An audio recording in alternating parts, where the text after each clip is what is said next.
Hello, everyone, and welcome to another week of TechRise by P33. For those of you who are watching for the first time, I am Desiree Vargas-Wrigley, our Executive Director. And just a little bit more information about TechRise. We are a multi-stakeholder initiative formed in partnership with Verizon and mHub and Matter and 1871 and a bunch of other players in our Chicago ecosystem to help support Black and Latinx founders all the way from idea stage to exit. So every week we have 3 to 5 founders that take the stage. They pitch their businesses in about 4 minutes, and then they have some Q&A with some judges. And then the judges go and deliberate real time to decide who's going to win somewhere between $20,000 and $50,000 to help launch or grow their businesses and their visions. And today is one of our very special weeks in partnership with Get Cities, Beta Boom, Future Founders, mHub, and Matter, where we focus specifically on women, trans, and non-binary in tech. And hopefully you saw those numbers at the beginning of the segment, but only 1.9% of funding in Chicago goes to Black and Latinx founders. But across our country, only 0.67% goes to women of color. So far on TechRise, over 60% of funding has gone to women of color. So we're very proud of that. And we're going to continue to have weeks like this so that we can keep working towards parity. But we do need your help and your support. So you can come on anytime and contribute at techrise.co/donate. But more importantly, what we would love you to do is any woman in your life that you think has a great idea, or if you are a woman in the audience listening, please come and apply to be on TechRise, because you don't have to have a business yet. You don't have to have a website yet. You really just have to come in with an idea. But if you do have a business already, we'll help you think about how to make it even more tech enabled so that you can continue to grow and scale. So you can apply anytime at techrise.co/apply. And some people have been asking how late TechRise goes into the year. And we do these competitions weekly all the way through the middle of November. We'll take a slight pause and then do a big grand finale at the end of the year for $100,000. And then we're going to launch again in February and go all the way through next November and then do it again the year after. So just so you know, this is not a one and done opportunity. If you come on stage here, as many women and just founders in general have, you have another chance to win in the future by coming back and continuing to perfect your pitch and build your business. So with that, I am excited to introduce our judges for today. First, we have, Genevieve Thiers, founder of Sitter City. Genevieve is a disruptor, entrepreneur, speaker, and investor that lives in the Chicagoland area. Her first company, Sitter City, is America's first company to take caregiving services online, and just recently had a great exit to Bright Horizons. So congratulations on that. Genevieve is also it's in here, but she's a huge proponent of women founders and has been supporting women founders in Chicago as an angel investor for more than a decade. She's been one of my investors more than once. And I'm so grateful to have her support and have her here today because her perspective is very, very relevant. She's also, it's not on here, but she's also an opera singer. And she's author of #TechYourself, the first ever political tech playbook for candidates running for office. She's trained over 1,000 women on how to use tech in their campaigns since March of 2019, and is one of the foremost thinkers when it comes to tech and politics in the nation. So Genevieve, thank you so much for being here. All right, next we have Carlos Covarrubias. He's director of Angeles Investors. He's a first-gen Latino. I'm losing my spot, sorry. You're a first-generation Latino and a managing director at Angeles Investors, and you contribute to all aspects of the team, including sourcing, strategy, and operations. And you are a former associate at Mesro Financial and in the direct real estate team. And you were a board member of Chicago's ALFPFA, and you had a degree from Notre Dame, but you also have some news, I believe, right? Career-wise? Yeah, I do. I don't know how much I can share, but I think I can share. But I'll be joining Hyde Park on Monday. Congratulations. Thank you. Hopefully that doesn't mean that you're, not still involved with Angeles, but it's exciting to have you deeply embedded now in our Chicago investor ecosystem. It's great to have you today. Thank you. Absolutely. And then our final judge is Paul Purcell. Paul M. Purcell, if you needed me to, specify from your uncle, I believe, from Continental Investment Partners. So Paul has invested in financial services companies, public and private markets for nearly 2 decades. His primary investment vertical is in emerging financial innovation, non-banking financial services, and marketplaces. And he's led the sourcing and origination of direct private investments at Continental Investment Partners for the last 10 years. He's a frequent panelist on at industry conferences and has published several articles on trends and developments in emerging commerce and financial services marketplaces. But also that doesn't really quantify all of the investments that he's made in some really cool kind of areas of tech and financial services that people aren't always willing to touch, including, financial transfer. I think, as I don't know how much you can talk about, but like as an investor and board member of Drizzly, congratulations. And kind of those highly regulated categories are an area of interest for him. So I'm just going to say for deal flow, because he kind of flies under the radar, that he's an incredible investor and board member, huge supporter of both women and men and founders of color, and is one that if you are in financial services, fintech, or highly regulated industries, maybe come through me first. So I'll try to filter for you, but he's an awesome investor and we're so glad to have you here. All right, so with that, we're going to get started and welcome our founders to the stage. So judges, we're going to say goodbye to your faces for a little bit, and we are going to welcome Danielle Tubbs from Tubby's Taste on to the stage.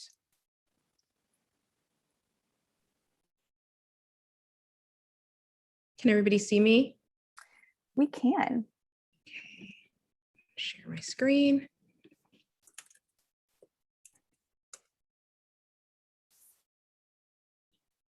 Okay.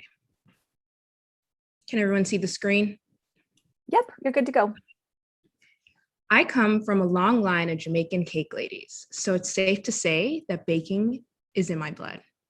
Growing up in Miami, sugarcane acted as a homegrown fence. Fresh coconuts were a short climb away, and my family could depend on neighbors' yards for the sweetest mangoes known to man.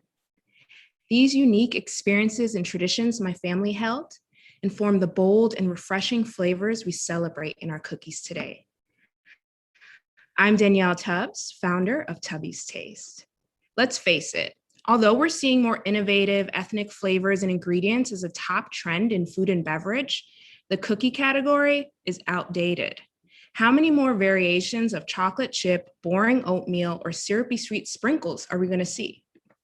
At Tubby's Taste, we want to make your life brighter and shake up that stagnant cookie category. We're introducing refreshing and tropical cookie flavors from my Jamaican culture, like grapefruit pineapple hibiscus and mango coconut lime, with clean ingredients that are formulated to be vegan, nut, and soy-free. Whether it's picking up some cookies at your local market or sending a sweet gift to a friend across the country, we've got you covered. Currently, we sell our 7 flavors of cookies via our website and at farmers markets. We have some wholesale accounts and we'll be in our first grocery store with our fully baked and frozen cookies within 30 days. Moving forward, we'd like to optimize our website for more sales, increase our subscribers, get into 9 additional local boutique grocers, and partner with corporate gifting companies. Retail and corporate are supplemental channels that will drive brand awareness and drive overall sales for our e-commerce business. The United States cookie market is forecasted to reach $13 billion by 2024, and we plan to capitalize on this through our innovative and refreshing flavor options and convenience through shipping. Since 2012, I've been crafting my cookie recipes, but these flavor profiles that set us apart from our competitors weren't just created in a kitchen. They are flavors I've dreamt of or am inspired by from memories of spending time with my cake ladies. Since 2020, we saw 183% growth in revenue from 2019, and we project to get to $300,000 in annual revenue by 2024. In the past year, we've received organic press and awards, and even one of TikTok's biggest celebs, Tabitha Brown, raves about our cookies. We have been bootstrapping the business since 2014 and have never had funds to invest in advertising or marketing. Every sale has come from organic press, SEO, word of mouth, or by sampling at a market.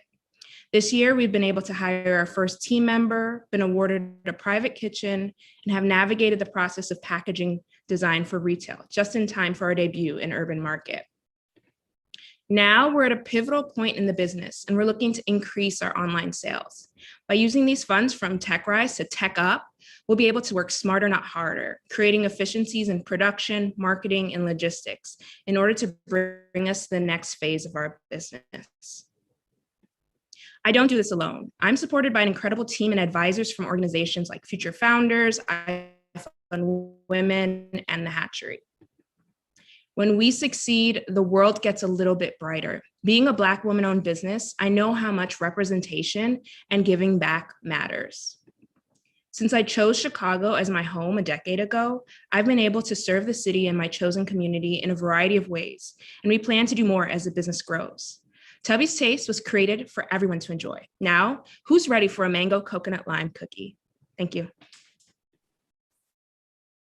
All right, great job. We'll bring the judges on stage now to ask a few questions.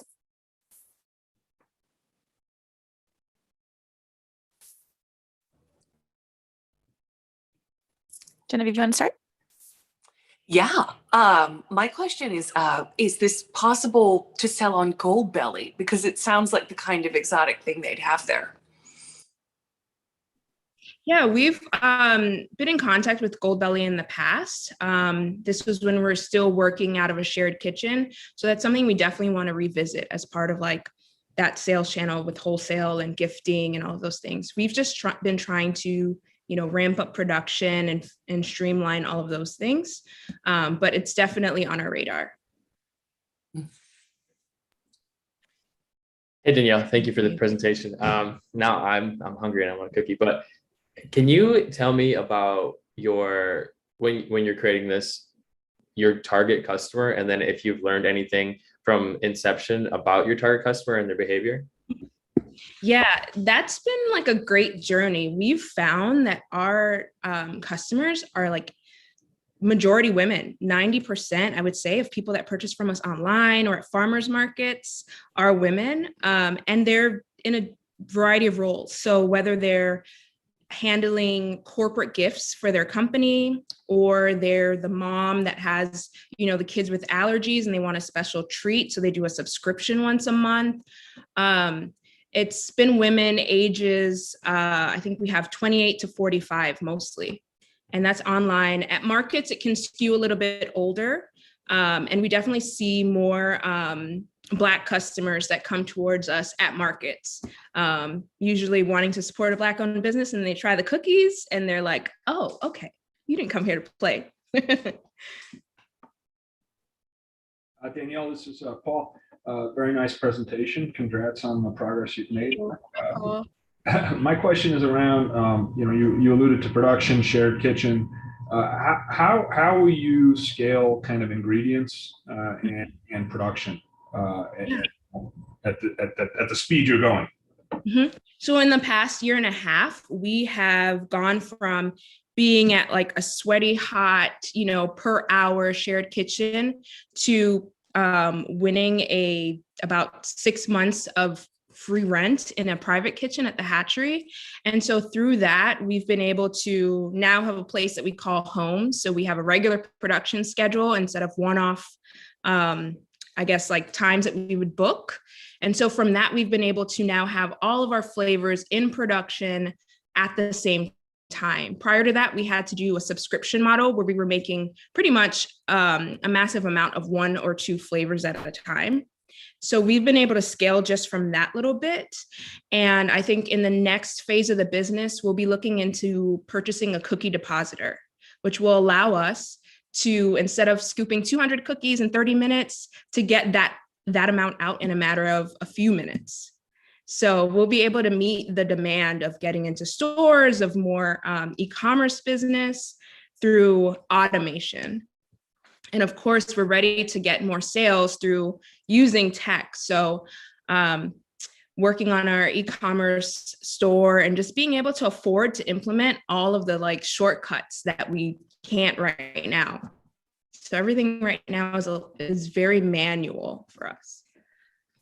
All right, Danielle, great job. Thank you so much. And now we are going to welcome our next competitor on. We have Michelle Mbekeani. Did I say it correctly? I hope I did, from CLIQ.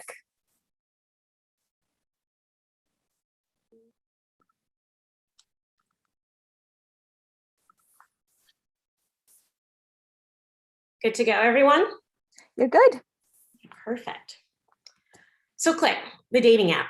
My online dating experience actually started when I was recently divorced, a young, fairly new mom, and really wanted to go back out into the dating world. I was very new to online dating, and my core group of girlfriends were also single. I definitely experienced some hardships as getting into this new world. One of the big ones was common matches with my friends. There's been instances where even my friend and her sister had the same match and both went on a date with them. In that event, they end up wasting a substantial amount of time because they both decided not to be with him. The other thing is that as a new dater, I felt really hesitant about meeting new people that I'd never met in person. In response to that, oftentimes I would text my friend the location, the date of where I was going, as well as the picture. Having to navigate around these online dating issues for the past 4 years led me, Michelle Mbekeani, to creating CLIQ. So what solution? CLIQ provides its users the option to select people when they do not want to have common matches. Initially, 3 people in their circle. It also provides daters a sense of safety, in that it allows users to notify CLIQ of the details of their scheduled date in the unfortunate event if something were to happen. This serves as a deterrent similar to a speeding sign versus a speeding camera. So how do we do this? With the common matches, what we do is use your phone numbers as identifiers. You put the phone numbers of your 3 friends, and we make sure that those friends, their matches are not presented to you when you are swiping. When it comes to the safety component, again, you provide the information of your date. And again, this serves as a deterrent to make sure that your date knows that they will be watched. This is a great market, especially for new daters. We found that 53% of women that feel like dating sites are not safe. And a lot of these new daters that have never been online are also worried about safety. We're also seeing an expansion of the dating market because of the pandemic. Divorce rates are increasing, and experts say this trend has yet to peak. CLIQ has this unique positioning. It caters to social and professional networks while addressing those safety concerns of those new online daters. Our population will be postgraduate women, new to online dating, but within intimate networks centered around profession, gender, or collegiate group. Our traction is we're really going to time it aligning to peak dating season, which is oftentimes referred to as cuffing season. We're going to focus on a collegial market, and I will leverage my relationships as a person of sorority, as well as a graduate of the University of Chicago Law School that has access to all the professional schools at that university and throughout the city. We will focus on the subset market that it's small enough where an overlap will happen, but not too large enough where it's inevitable. While we have competitors like, of course, Bumble, which is female focused, and Tinder that recently introduced having access to contacts, and then Hinge where they have the We Met feature, we address all of these, and none of them are centered around the problem CLIQ is solving: common matches and safety. We hope with this funding that we can add the safety solution. I've been paying out of pocket for the past 2.5 years and add the component of common matches as well as other common features. Within the next quarter with funding, we hope to finalize the MVP, market testing, and promote to those social networks. I have an awesome team of legal and technical people, as well as me, who deems himself as a professional dater. And I really think that having this app will really give us a peace of mind when we're matching in person. That peace of mind that your shared interests amongst your close friends does not include your matches. I believe that CLIQ, young women such as myself, a young mom, divorced, a lawyer, hoping to find love, will ensure that with this app, you can find real love, and it's only a click away. Thank you. Great job, Michelle. We are going to welcome the judges on to ask some questions now. You can take your presentation mode off.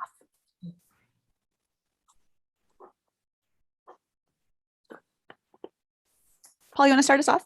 Sure, I'll start us. Michelle, very nice presentation. Thank you. My question revolves, can you be a little more granular around the competitive environment? You know, to an outsider who's not an online dater, but perhaps my wife is ready to make me one.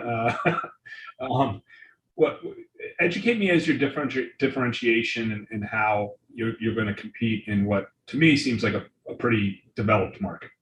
Yeah, that's a good question. So what I've noticed, especially in the news, that people are trying to find an adequate response for violent activity that happens during dates. We've seen that in the news with certain apps that I've listed. And while certain apps have actually provided a solution where you can keep your messages to document it, we don't have that where and location and who. That's what CLIQ provides. As someone that has worked in the criminal prosecution side, having the location of that person is really, really vital into finding out what happened at what time. God forbid something that unfortunate happens. Again, another competitive edge is really that common matches. And this is not just from the marketer data, this is from lived experiences for me and my friends. Again, we have yet to see an app that ensures that I am not matching with one of my friends' matches. It ends up we're wasting time invested in texting, calling, meeting up, building a close relationship, only to find out that it won't go anywhere and you have to start from scratch. That was what makes CLIQ very unique, because it addresses in a way that time efficient, where you can build real relationships while also feeling a sense of safety, especially as a new dater in this space. Genevieve, you want to go next? Yeah, I think this is really brilliant. I love your work here. I actually read on Huffington Post a brief while ago that common matches were one of the biggest anecdotal problems that have been across online dating. So I'm really excited about this because I think you found an interesting new niche. My question is actually around the safety side. Do you have to manually enter the location and time of the date? Kind of like the We Met feature on Hinge, or can you simply geolocate to their phone? And then once you're doing that, by the way, because the geolocation might be a bit easier, once you're doing that, who has the information? Is this something you CLIQ are tracking, or is this something that you're sending to their friends so their friends can track it, possibly give them an out? Is there an emergency ping that shows up halfway through, kind of like the Hinge feature, but better? Can you explore that more? So with the safety component, prior to the date, you can enter into your information. At any time during the date, you can enter your information. This is critical. Sometimes you just have that gut feeling that something's off and you want to have that information.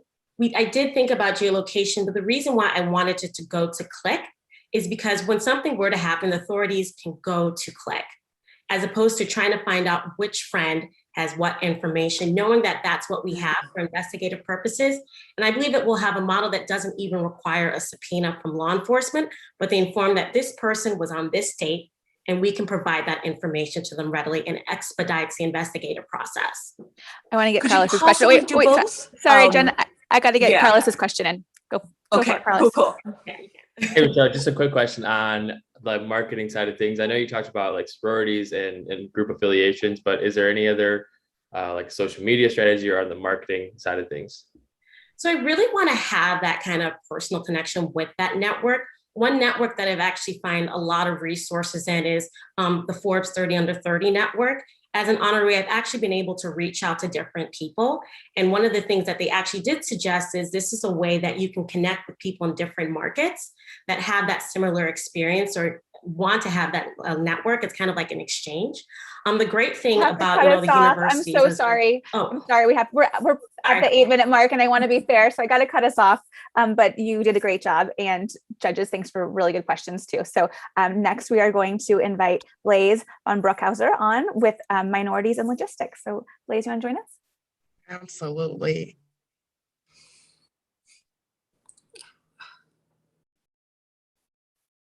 Okay.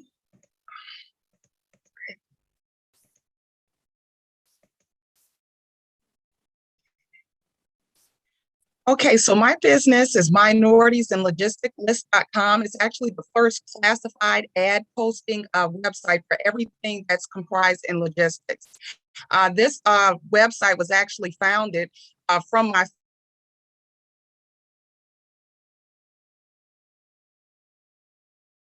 for minority women in logistics. We have over 18,000. The site's only been up 6 weeks. We've already accumulated 1.7 thousand active users, and every day more.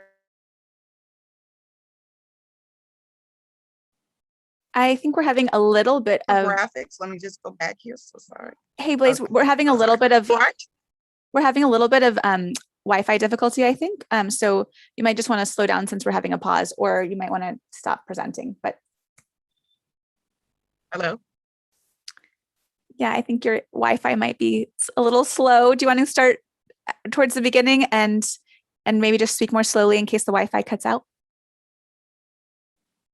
No problem. No problem. You now? Yeah, we can hear you. It's just choppy. Okay. No problem. So sorry about that.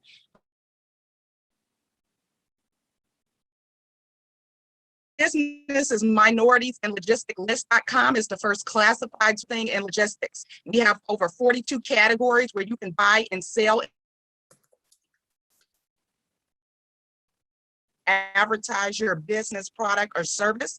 Right now, the site is planned on transitioning our customers into paying $5 to $15 to post per ad. The same model as Craigslist. Right now, our key demographics of people that are using the website are truck drivers and logistics employees, age range 22 to 52. Our target market is really Hey, Blaise, you know what? the app or I'm going to stop you real quick. Information related to logistics. I'm going to stop you for a sec. Why don't you just go ahead and take your presentation mode off because it's so choppy, and then let's just talk through your slides as if you had them up, and we can send them over later. But does that work? No problem. Yeah. Okay. Can you see me? We can see. Yeah. Go ahead and keep talking. I think they got the gist of what it is, but I don't want them to lose the substance. So keep going. Absolutely. Okay. So like I said, my business is minorities.logisticlist.com. It's a first classified website where you can find everything in logistics. Most of our customers are people that are buying and selling things in logistics. So like we have over 42 categories where you can post trucks for sale. You can find dispatchers, you can find backhaul loads. As we know of now, similar to Uber Freight, Freight Waves, all these classified sites are doing really well. Their end up valuation ends up being really high. Right now, we have 1.7 thousand users actively just in a matter of 6 weeks. As far as investments, what we are looking for to create a more stable website so we can handle all this traffic that we're receiving. And we really would like to promote the website, digital media banners, Facebook social ads, and also billboards so we can connect with that target audience, which would be truck drivers and logistics employees. The reason technology is important in logistics right now is because we want to streamline the logistics process to make it easier. Companies are spending over $1.5 trillion in the United States in logistics. And like I said, this business actually came from a Facebook group that I developed, Minority Women in Logistics, and we're actually grossing $5 per month on advertising business and services just on the group. So I felt the need of this website was very necessary because there's no outlet for people in logistics to buy and sell what they need all in one place. Also, our website acts as a load board. So as long as you have an MC number, you can post loads and you can find loads. Very, very resourceful. I really believe in this, and not only minorities use it, we have all type of users on the website, all type of ethnic backgrounds as well. It's been very successful. Yeah, we're just very excited about this website right now, and I believe it's definitely needed. I'm an African-American female. Less than 1% African-American females are actually getting the tech venture startup capital. So this would be a great foundation for me. I actually am an ex-freight broker. I do live in that world as well as marketing as well too. So this has been very successful for us. Great job overcoming some of those technical hurdles. I'm sorry that probably added some stress, but we're going to bring the judges on to ask some questions, and hopefully you can cover some of the things that might have been in the slides. Absolutely. Carlos, you want to go first? Sure.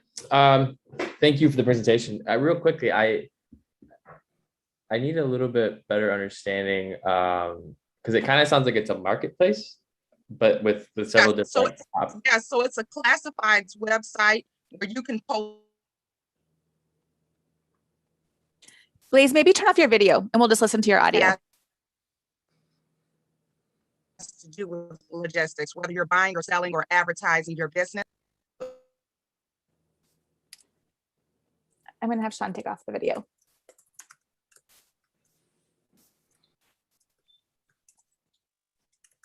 Okay, Blaise, are you still there? Yes. Okay, we hopefully can hear you better now. So can you re-answer Carlos's question? I think what the missing piece maybe is like what it is that's being sold and bought on the marketplace is maybe part of the question. I'm sorry.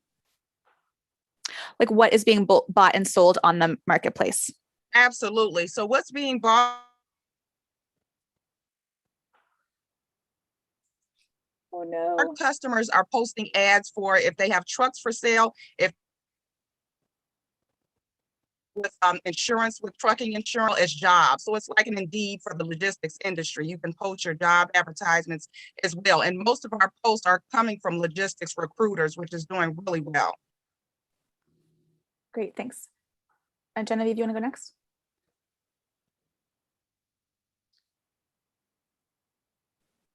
Or Paul, you want to go next? Oh, sure. Well, I was just going to ask, same thing, I think. What is the most common transaction that you're seeing in your group? Yeah, I'm sorry, I couldn't hear you. What is the most common transaction you're seeing people do in your group? I'm sorry. What is the most common transaction you're seeing people do in your group? Yes, I'm seeing people, logistics recruiters wanting to post ads for jobs because right now with the pandemic, it is so many logistics jobs available, usually per week. So that's where I'm seeing where we can capitalize on the logistics. Okay, sorry about that, guys. Paul, you want to ask the question? I'll type it in for her and hopefully she can see it in the chat. And then we'll go on to the next one. Do you have a quick question? Yeah, quick question would be just market structure and what her addressable or go-to-market differentiation other than, is it just the minority vertical? No, so this is different in market because it's the only classified website where everything in logistics lives. So if you need to find training, if you need to buy trucks, if you want to purchase, if you need to find dispatchers, everything you would need would live in this website. Great, thanks so much. I think you did an excellent job overcoming what was a very challenging Wi-Fi situation. And thank you. And we completely understand it happens. So next we're going to invite Erica Maya on from Dance 567. Hi, everybody. Okay, let's get us started here. Can we see my screen? We can. Wonderful. So let me tell you the story. Oh, actually, it's very small. Maybe you're not in presentation mode? No, I am in presentation mode. Ooh, let's try it again. Sure. Is that better? We can see it now, but go ahead and go. We can see your slides on the left, so it looks like you're in viewer mode, but it might just be the screen that you're sharing. So give me a second. I apologize for that. Let's try.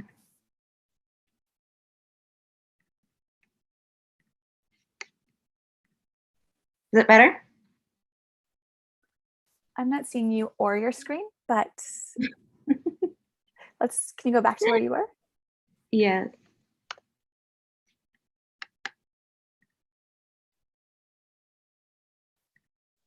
I know it worked during the test, so I'm sure you can do it. But go ahead and go. Ready? I'm sorry. Don't worry. Go ahead and just go back to your video on, and that's good. That's good enough. Let's do it. Okay. Oh, you're good. You're good now. Okay, so let's start over. Let me tell you the story of how salsa dancing saved my life. At 31 years old, I was working a grueling 9-to-5 job, riddled with stress, battling anxiety, drinking too much, and severely overweight. I had no pleasure in life and sadly had become pre-diabetic as well. Then my doctor suggested I take on some cardio and casually mentioned dancing. Being a dancer was a dream of my childhood that I'd long let go of. But in an effort to stay alive, I began to take care of my health and started to get active again. On the day before my 32nd birthday, I had fearfully auditioned to be part of a team. This was the culmination of 2 months of research for the best schools, teachers, and class culture in the Chicagoland area. So what that I had to travel 1 hour both ways to dance 4 times a week and pay over $200 a month in dues, buy countless dance shoes, outfits, and gear. I was realizing my dream of becoming a dancer and spent another $1,500 to prepare for one competition in Miami with my team. We won second place in bachata and third in salsa against other amazing teams around the world. And then I was officially hooked. I continue to train with amazing instructors around the world by traveling to 3-day dance congresses such as Montreal, Paris, and Varna, dance cruises to the Bahamas, and average 6 national and international competitions per year. After 4 years, I left corporate America, took a huge pay cut, greatly improved my health, and went on to become a dance shoe reseller. And as of 2 years ago, I launched my own brand of dance shoes, Erica Maya Dance. I was able to change my life for the better because I found the perfect instructor, dance culture, and space for my desire and capability in dance to flourish. My name is Erica Maya, and I am the founder and CEO of Dance 567. Dance 567 is a revenue and booking management platform dedicated specifically for dance instructors and the students who love them, all across genres of music. Instructors will now have the power to personalize each training experience and manage their dance business all in one place, regardless of location. Today, instructors spend the majority of their time balancing business with communication and customers, negotiating rates with promoters, staying active in the trends of their industry, figuring out payment platforms, and keeping up their social media presence. With Dance 567, we'll make revenue creation easier through smart predictive forms, intelligent lesson building, streamlined bookings, marketing management, comprehensive student data organization, and a communication form that keeps all relevant information readily accessible. Students can search for verified dance instructors based on their location, dance training level, budget, travel plans, and are able to browse for their specific training needs easily. They can also learn quickly of changes to schedules, venues, or health requirements. As part of our platform, dance instructors are paid 75% of each lesson booked through us, block the time automatically, and eliminate the need to negotiate with anyone. They will also receive 90% of revenue from monetized instructional videos to create recurring income for both the instructors and the platform.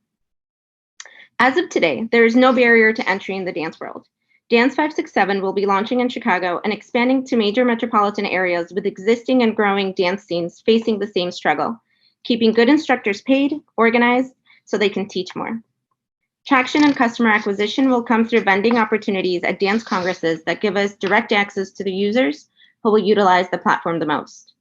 Now, dance has started its upward trend into mainstream due to the popularity of shows like Dancing with the Stars, World of Dance, and the incredible popularity of platforms like Instagram and TikTok. The addition of breakdancing to the Junior Olympics in 2024 shows how dance continues to evolve and foster a worldwide community. Now, I ask you to join me in making Dance 567 the hub for everything dance, help diverse dance communities unite, and allow them to financially succeed together. Thank you. All right, it is time for the judges to come on and ask some questions. Hi, Erica, this is Paul. Very, very interesting presentation and great personal story attached to it. My question is, how do you effectively acquire instructors and dancers or students, so to speak? First and foremost is being in the same space as they are. So dance congresses, dance festivals, studios, they're all open spaces for something like this. Everybody that I've interacted with has had this particular desire as far as the students are involved. Finding an instructor is very difficult, and getting your hands on the good ones is even harder. For instructors, balancing right now, a lot of times balancing day jobs or work aside from being a full-time dance instructor is also very difficult. So accessing them through the venues and the spaces that they're in. A 3-day weekend event is the easiest way to capture your audience. Carlos, you want to go next? Yeah, hey Erica. On the instructor side, what is maybe you touched on this already, but the common pain points that you're solving by creating this software as opposed to what they're manually putting together? Well, right now, it's very hit or miss. You have to do a lot of negotiating, a lot of back and forth with people that find you or that want to hire you. What I'm trying to do is streamline that process so they don't necessarily have to continuously look for the opportunities are coming to them.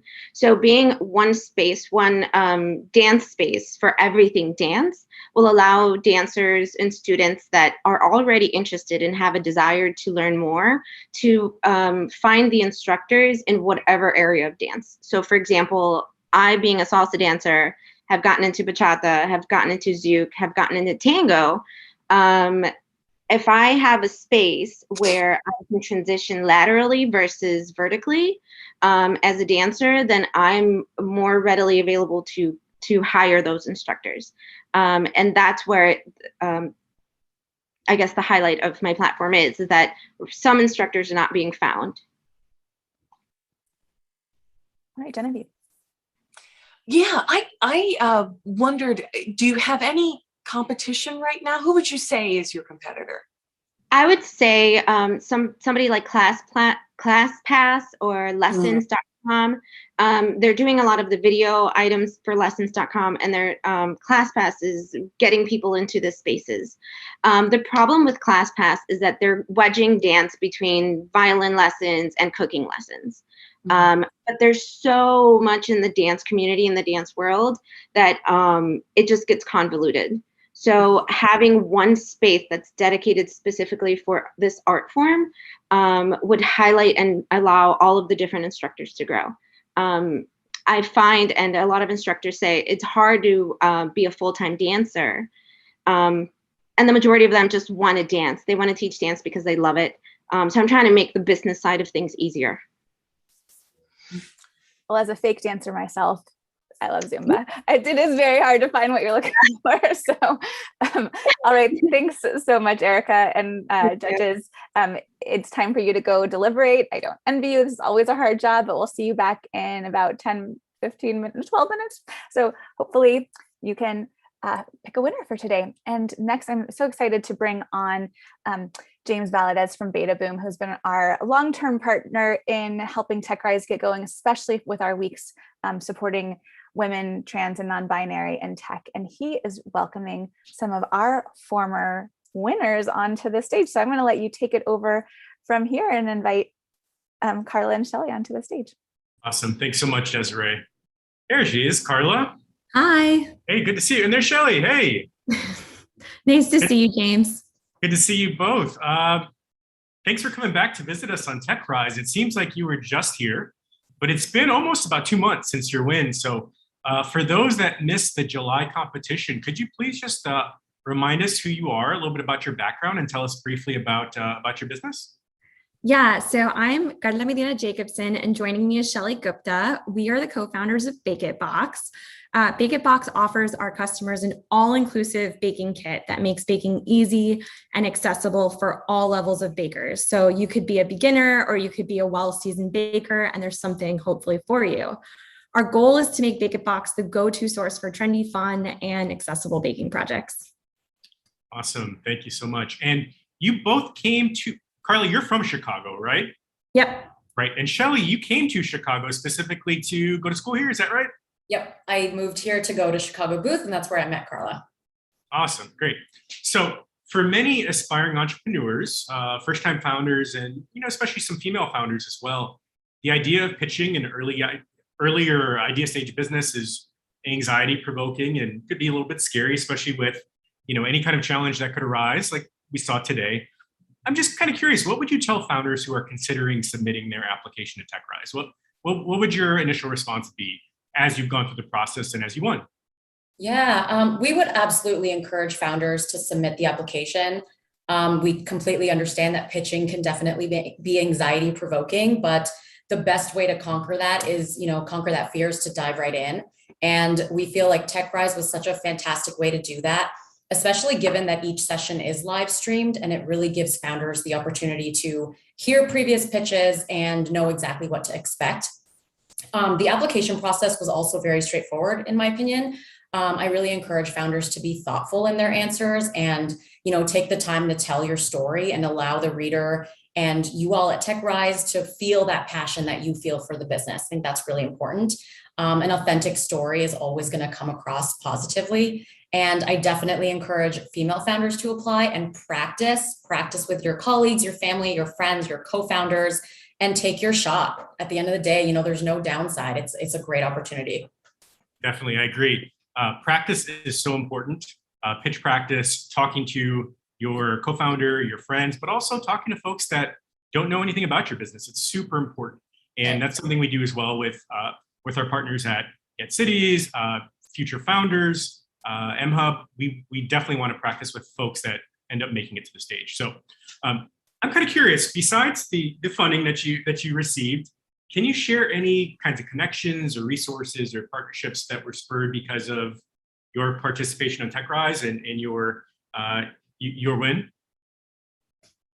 Yeah, absolutely. The last couple months have been extremely busy for us coming out of the win. In addition to James, a great conversation with you, we were contacted by several different minority-focused funds as well who were interested in potentially investing in our round, which is really, really fantastic. We've also had some really fruitful follow-up conversations with the keynote speaker from our session, as well as the judges from our sessions. So really, really great conversations and really good, progress to growth.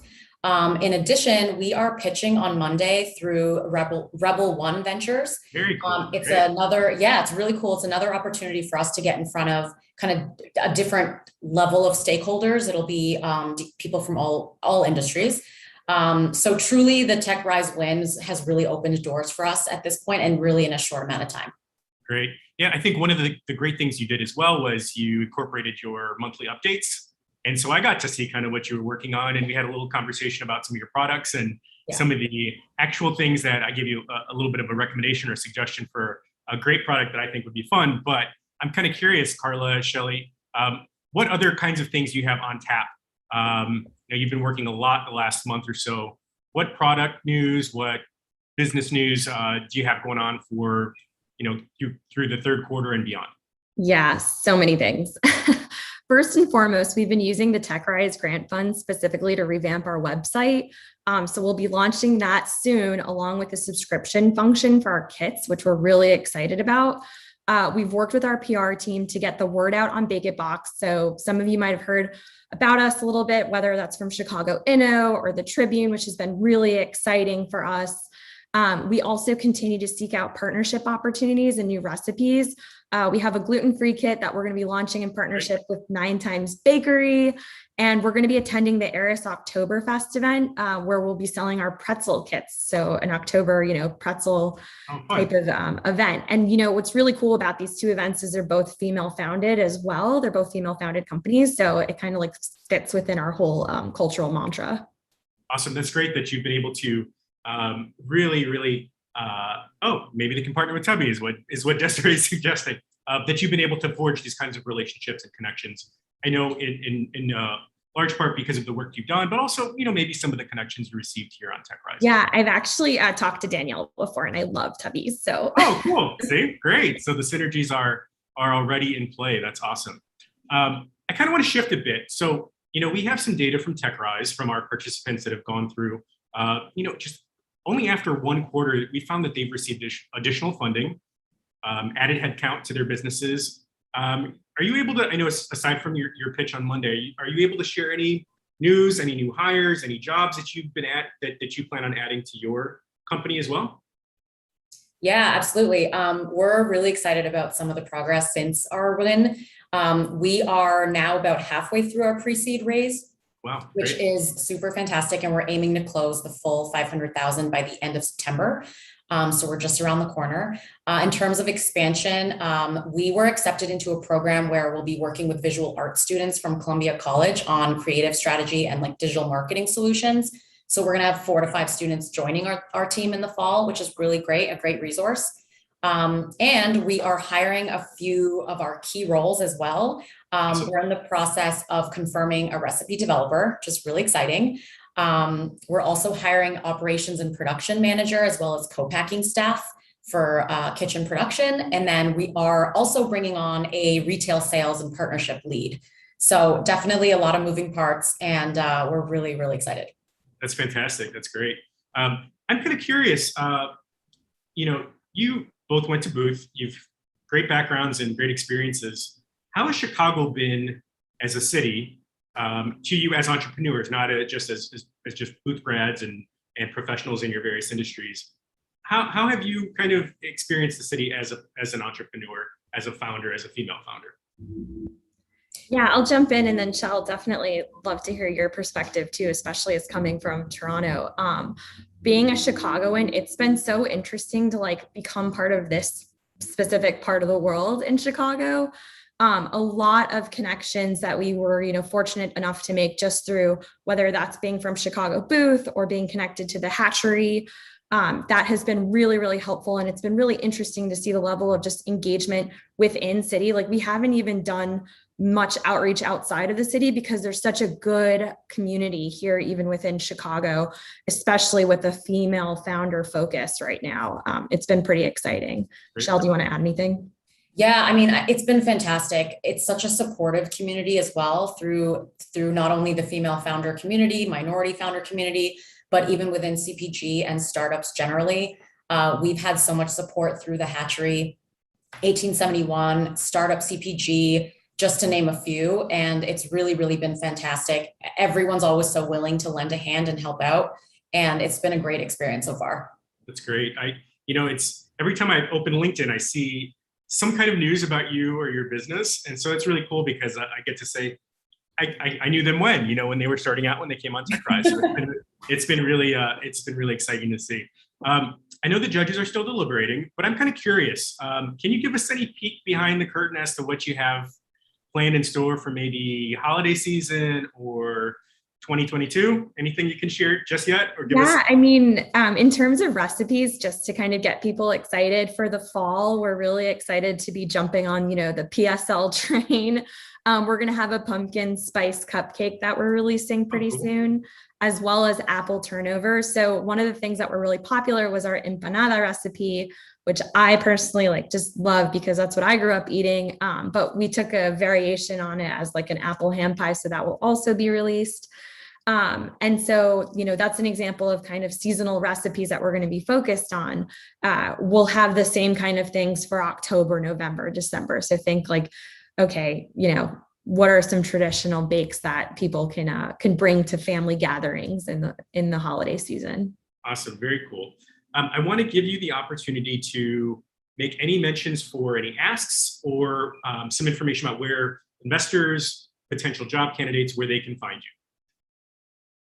Yeah, absolutely. So we are still raising, as I mentioned, we're about halfway. So we are focused on the pre-seed. We are working with mostly angels right now. So if anyone has any contacts and want to introduce us, you can find us at bakitbox.com. It's BAKIT box.com. Our email address is info@bakitbox.com.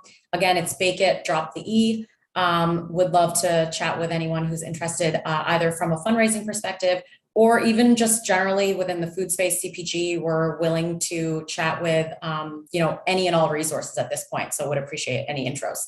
Awesome. And I can attest that Shelley is super prompt on email. She gets back to you. She's really responsive. Carla as well. Desiree joined us. I did only to relieve you. Talk about recipes, no, I was just thinking that it's really hard when you don't know when the judges are coming back, and I threw you in on this one. So I thought I would jump in and ask one question, taking us kind of back into the ecosystem a little bit. And that is, I think that there is a perception that if you go to Booth or Kellogg, that there's limitless resources to help you go from idea to, executing on your vision. But as women founders, people solving a problem that is maybe unfamiliar to kind of the old guard of investor crew. Could you talk a little bit to some of the earlier challenges? Even though it's been such a positive conversation, I don't want to take us there, but I think it's an important part of the journey. Yeah, I mean, naturally, there's a lot of challenges with starting anything from scratch. Of course, there's been so many organizations we mentioned that have been super supportive, but even some of those upfront things, starting a company during COVID was challenging. All the licenses and certifications that we needed to get were very, very delayed. People were working from home and especially from the government perspective, it was really slow turnaround times. So naturally, these challenges, can't be mitigated through your network. So as helpful as everyone has been, we went through those same challenges at the beginning. We were delayed on some of our ideal launch date, for example, but everything worked out and we ended up launching in February. So it was great. But yeah, the upfront challenges are there, And I'll also jump in. I'll say the vetting process is no different, even if we did come from those kinds of institutions. I would say we have been, looked at very closely by a lot of the institutions that we've talked to so far. And a lot of them are very upfront saying too soon, even though we hopefully think that we're good bets to make. They are still just, it's too soon. We need to have a little bit more of proven growth. So we still face a lot of those challenges that you would assume that, early venture startups are facing. Well, as a founder myself, that was my least favorite thing to hear, because you're like, if you're a pre-seed fund, then how can I be too soon? But too early. But I also understand a little bit more now, wearing a bit of an investor hat, how challenging it is. So, and I also understand the distinction of liking the founders separately from the business. And that just is part of this journey too.